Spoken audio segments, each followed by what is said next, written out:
This is Common Sense Generation. Common Sense Generation.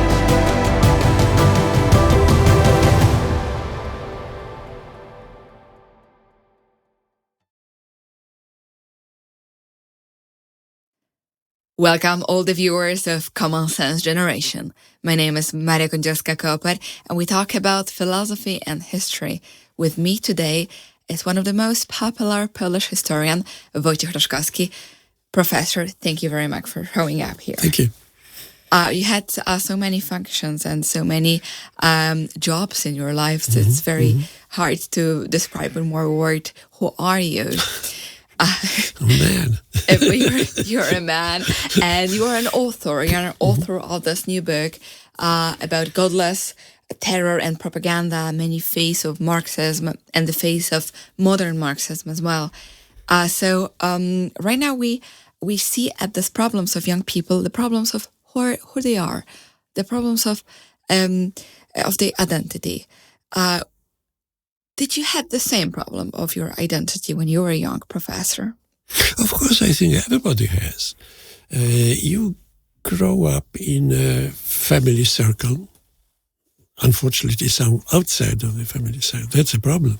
But I grew in a certain family circle, and I had to confront with the outside world very early, already in primary school, and then during studies.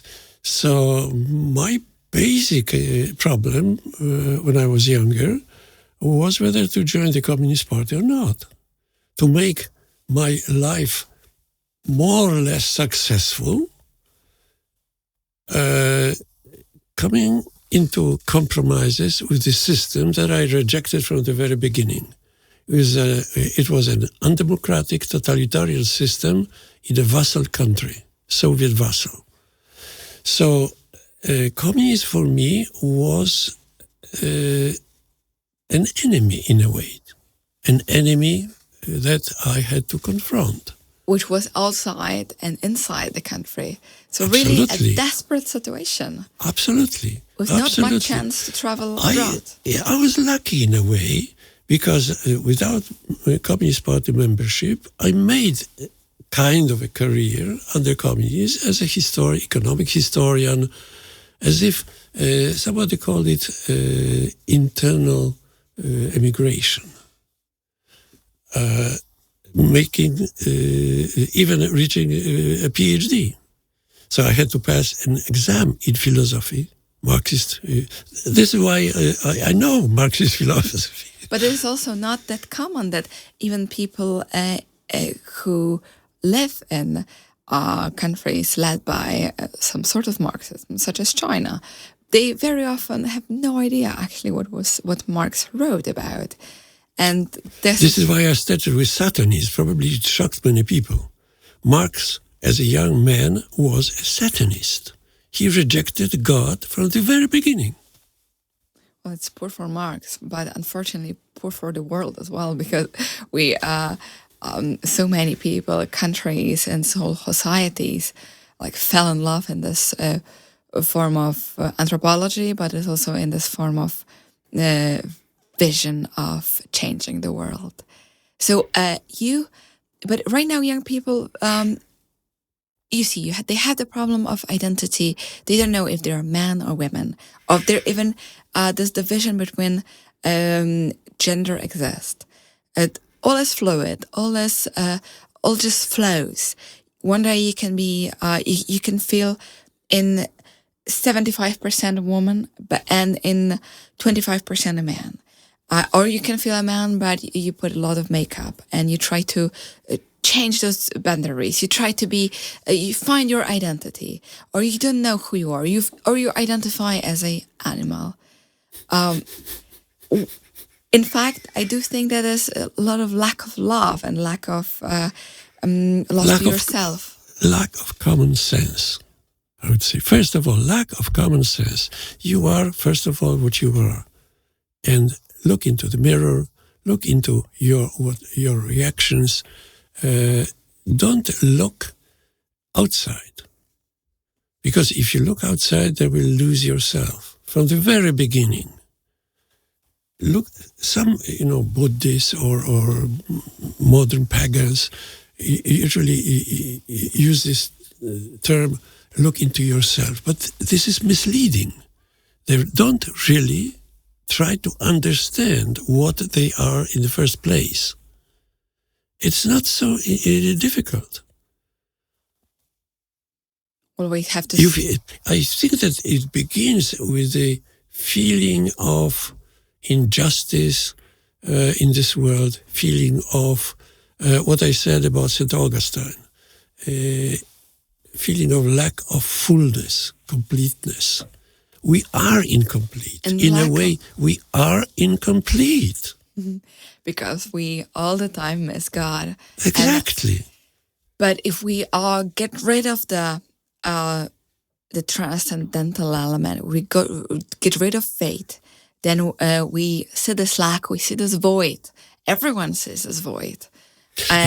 In everyday life, and we're trying to fill this void. And first of all, we see this void, and a lot of people say it's the fault of the society. It's the fault of political system that I have this void. No, this is my fault if I try to fill this part that I lack with stupidity. This is my fault. Don't blame the society if you think you are an animal. This is stupid. Not you, but people who think this way, trying to fill this incompleteness with stupidity. This is why I stress common sense. You're a man, you're a woman, you're a girl or a boy. If you think you're a dog, that's a kind of psychiatric problem. It also is fruitless in a way that if we change our gender, if we play with those elements in our identity, then very often we become childless. We cannot have children, and people cannot form families and cannot see their progeny, see their future generation. That sort of the life become empty in this way, and the world of biology is all about having children. Exactly. The more stupid things you find to fill this gap in yourself, the more empty you will be, and the more you hurt yourself, and the more you will hurt yourself. It's experimentally so, because people who change their sex, I would say, not gender, mostly are unhappy with it. So that's not the way to fill these gaps. So, Professor, how does transgender ideology is in fact connected to Marxism?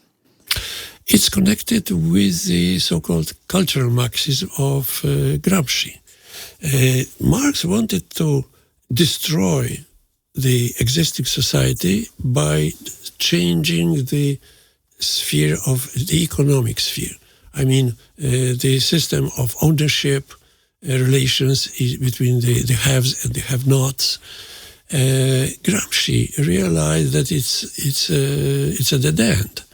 He realized that the Soviet economy is leading to a disaster because of nationalization that did not create a socialized economy. On the contrary, nationalization in the Soviet Union led to a slave economy.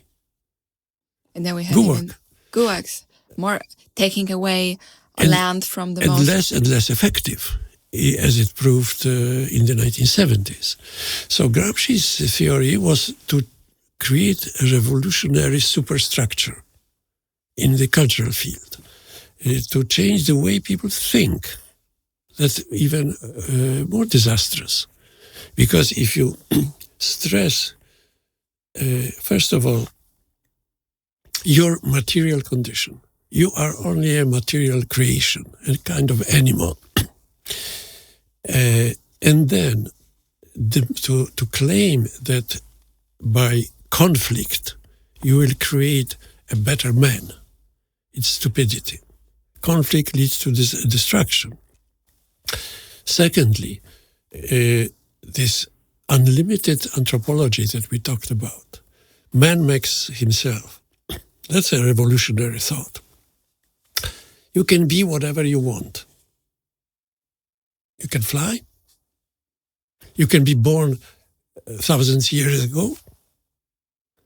You can be a famous model. You can throw discus 100 meters. No. This is Common Sense Generation. If you like this channel, please subscribe, share, and comment. Your voice really matters. So we have to back again, well, at least in Greek way of teaching, we wanted to find and they wanted at least, they stressed, back again, in Greek way of upbringing, it was this element of finding, of course, your talent and practices with form of discipline, either in sport or in mind, but in this way, but not trying to jump to after any form of our, let's say, dream or passion. Exactly. Dreaming of a utopian world is a privilege of children. Upbringing should lead to creating an adult consciousness which is based on common sense and the sense of reality. The computer games that allow you to live twice or three times are a good example of it. No, you have one life. And you can use what you have. You can develop it, but can you use only what you have? And try to develop it in this way. Exactly. And find your talent. And not to dream of, as I said, filling the gaps, the inability in yourself by things that are impossible or stupid, simply. And they very often lead to the more feeling of void or helplessness. But because this leads to helplessness. You don't have this or that. You want the feeling of satisfaction. One of the most important songs of the 20th century, in my opinion, was the Rolling Stones. I can get no satisfaction. What does it mean? You do this and that, and you can get no satisfaction. And you have this and that and that. But you have to have it, not to be better. To grab new experiences. Jimi Hendrix experience. They wanted more and more experience, leading into emptiness. And thus the answer to us is that the state should provide all of those things for us in the form of rights. That we have a right to be dead, and that we have a right to be happy, that we have a right to have a partner, that we have a right to change our sex, that we have a right to make an abortion, that we have a right for almost everything. But we don't understand very often that those rights are in fact giving power to the state, and the state becomes, starts to control all our life. And distributes these rights. Mm-hmm. And in the society, and we try, even we are encouraged by media or by modern, most popular books about giving, like depending so much on the state that we start to live a zero risk life. That we, first of all, we don't own anything. Mm-hmm. In this way, we mostly rent all of the things. So there is no duty of taking care, but also of taking risk of a loan or of taking risk of making this money. The other thing is that very often people forget about they are totally lose the practical elements or skills that they cannot do most basic things. So then they are even more dependent on the society and on the state. And more unhappy. And they claim more and more from the outside world, not from themselves. And just jumping from one to the other part, but even this current discussions which we're really, which we're still observing about the farmers in Europe and taking their land away, this is the last group of society which actually owns pieces of land, which are very, very independent. They take risks, but they are independent. They are dependent on weather, on the market, but they think in terms of common sense. They grow, plants grow because there is enough humidity, sun, and other things, fertilizer, whatever. If you put something in, you get something out of it. That's reason. Not that people think that money is taken from the bankomats, or that milk is produced in factories, or sugar. What is sugar? It's in paper bags. So because we were so much taken away from the reality and from reality, and we live. Our life is based on reality, and the farmers live close to reality. They look. Whether there is enough sun or there is enough rain, or if a cow moves, then you have to milk it, simply. Right because now, otherwise it will move even more. Well, I wouldn't like only to criticize the modern world right now on the young people, because it's not the way to do things. No, the criticism is not the point in itself, but I think we have to think and to point at certain dramatical risks and shortcomings of the contemporary civilization, which is led by utopias and utopian thinking in the younger generation. Youngsters don't like to be shown what they or ordered what to do, but I think that we should persuade or look what are they up to, what is their ultimate reason to be happy. Okay.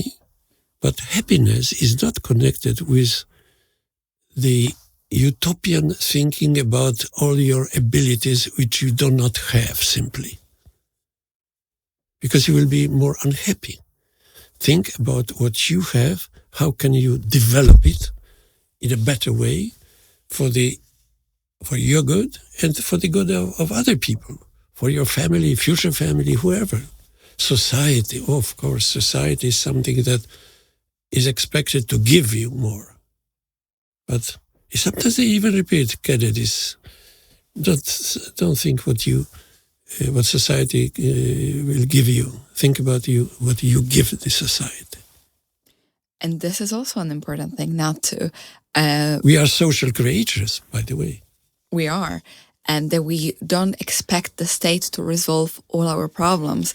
But moreover, that we look, I would say, in a more critical way at a state, if it's actually not taking away some of my freedoms, and if it's encouraging me, in fact, to be in certain level independent and creative and take some risk, because without taking risk, without trying to build something, taking this loan, trying to be the owner of your house. Right now, I don't know if you know, but there is a huge trend, especially in big cities in Europe, but even that people shouldn't own their own apartments, that the apartments are mostly bought by venture capitals or by big companies, and they are just rent to people. And we're supposed to rent our car, we're supposed to rent our apartment, rent even our laptop and our phone. So we pay this small amount of money every month, but we take not much risk. More and more indebted. Yes, more and more indebted with, and then there is this. I would say then you are a slave, because you have to every day, every month, create this stable income. You cannot change your career too much. Because you have those small debts that you all the time have to pay. And if you stop paying, or if you feel worse, if you have a car accident or something, then you start to stop. You don't own anything. You lose your car, you lose your phone, you lose your computer, which is very often the tool of your work, and then you lose your apartment. So in fact, it leads us not to zero risk society, but without taking risk, we are in fact more vulnerable. We are weak. Absolutely. It's because young people very often think in terms of Marxian utopia. You deserve what you want, but you are not expected to, to everybody what he or she needs. From everybody what she or he is able to. This is this imbalance that we are talking about. The imbalance is based on the false assumption that you deserve more than you give. I see. This is creating this imbalance. So we have much bigger expectations than we in fact are adding to the society.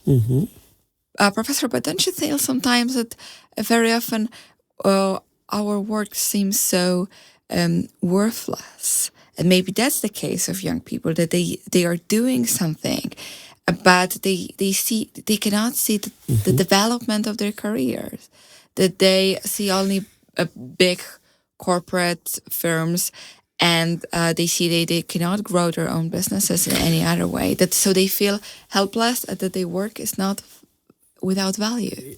Exactly. The attitude towards labor. This reminds me of an episode. Pramit Wyszyński, when the war broke out, September 1939, he looked at a farmer that was plowing. He was plowing. The bombs are thrown around, and the farmer was plowing and sowing. And he said, "Look, you are sowing while we are losing the war.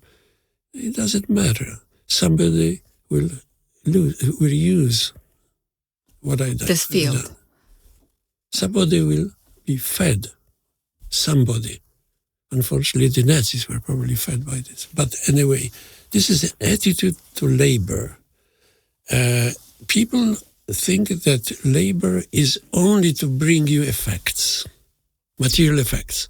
You will sell it, you will be happy with it. No, labor, what you do, has an inbuilt value in itself.